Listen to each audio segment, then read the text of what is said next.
Good evening, class. I hope everybody is doing fine. We are looking at the PowerPoint section 5.3, exponential functions.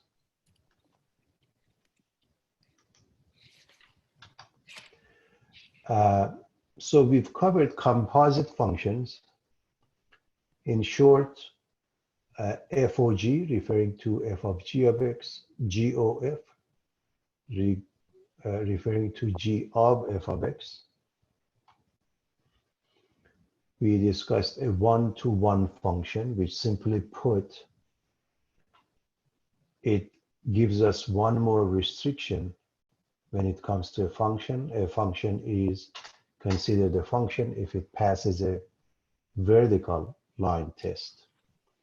And now it is considered a one-to-one function if it passes a horizontal line test as well, which means not only the x, but also the y coordinates cannot repeat. When two functions are inverse functions, their composite function ends up being x in any order.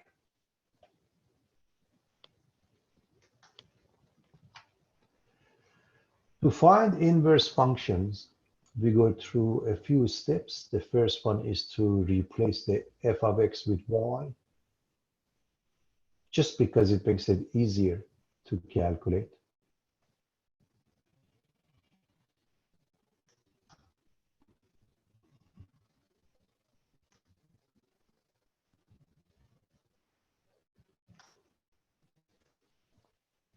We interchange the two variables, x and y, and we solve for. Finally, we give the name f. Professor, your sound keeps cutting in and out. Your mic is cutting in and out, Professor.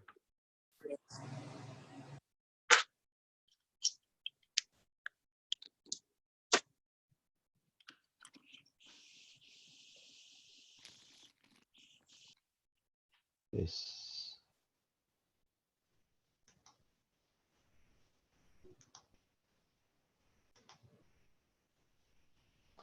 In addition to that, two functions that are inverse functions, they are symmetric with respect to the line y equals x. All right, so with that being the case, we looked at the next section.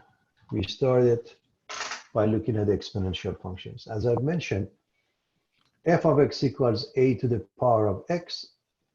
A cannot be 1 and a must be larger than 0. And the reason being is very simple. If a is equal to 1, you get a horizontal line. If a is larger than 0, you get a one-to-one function. So it's by choice. That's and we graph exponential functions. You're cutting out. Professor, we didn't catch anything you said.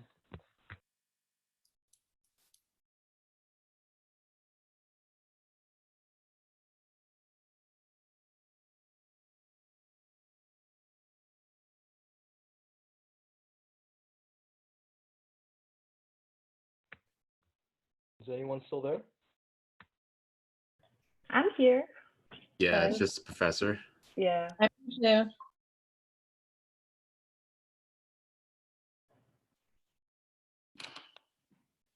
Do we have a practice test for this? So when we look at exponential functions, then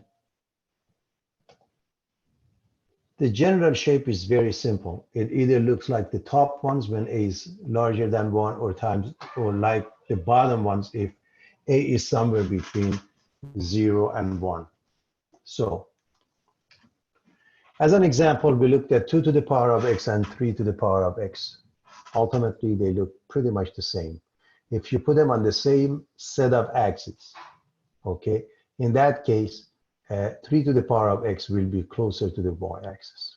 Now, it's important to pay attention to the properties that I put up for you here, okay? The properties are as follows. There is no x-intercept. Y-intercept is at 0, 1. Domain is all real numbers. Range is limited to 0 to infinity.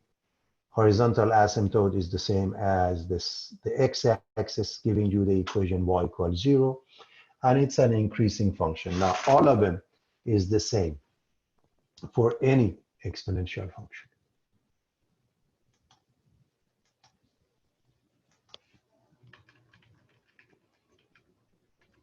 So when we look at 1/2 to the power of x,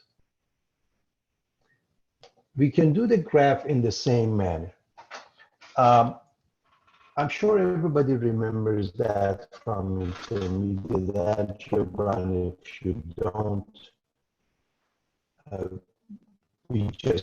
I can refer you to the previous page where I said when the base is between 0 and 1, general shape and how it looks. If you have, Esther, you're cutting out pretty badly right now, at least for me.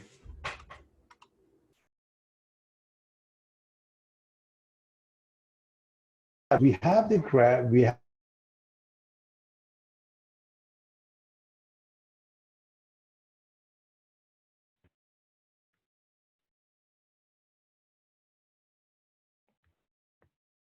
okay.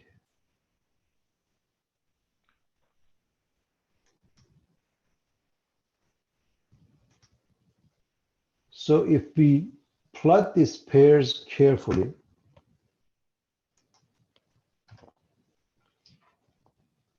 it looks like what you see at the bottom as expected. Now, as I mentioned in algebra, if we want to learn algebra properly, we need to know the graphs for all basic functions. And so if you look at this graph, all properties that were discussed, it works out here with the exception that it's decreasing. In other words, if you look at this portion that refers to the properties of this function, it's identical to the previous page. So what is the difference here?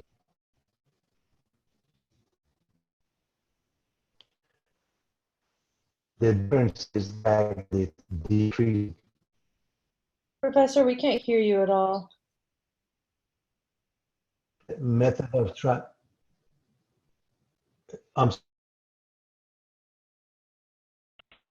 The audio keeps fading until it dies out. So you're talking and then it just slows down.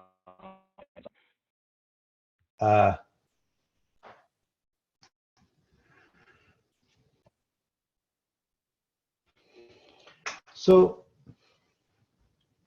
again, when we look at the properties of this function, we notice the main difference between this and the previous page is that it's a decreasing function. Everything else is the same.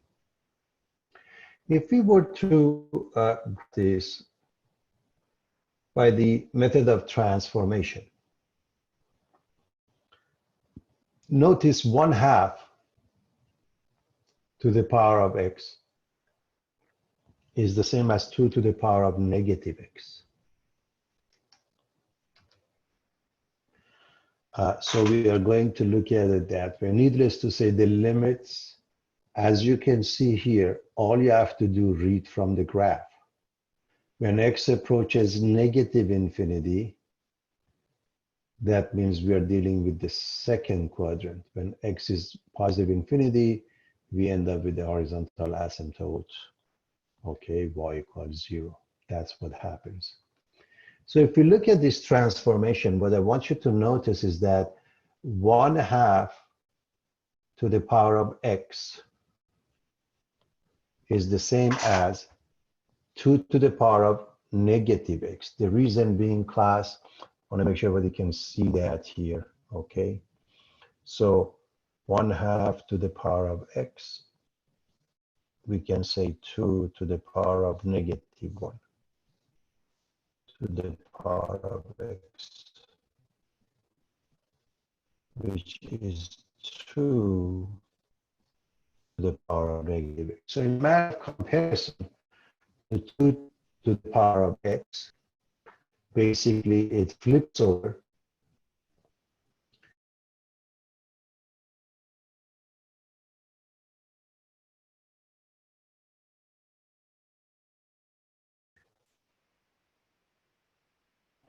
I think you froze again. You lose them?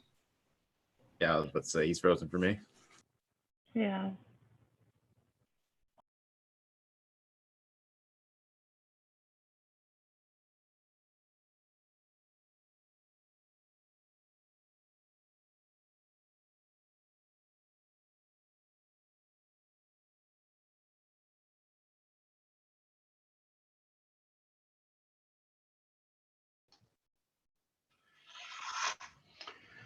So 2 to the power of x compared to 2 to the power of negative x, x is changing to negative x. The graph flips over with respect to the y-axis. So that would be the transformation. Again, that wasn't the question. In essence, I've done it for the sake of really reminding everybody about the transformation and the next example. So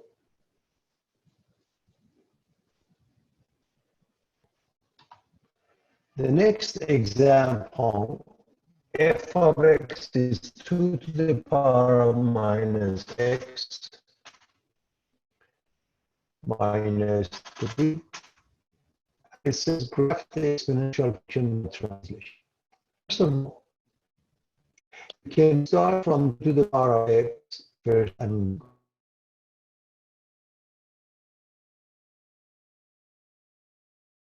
in the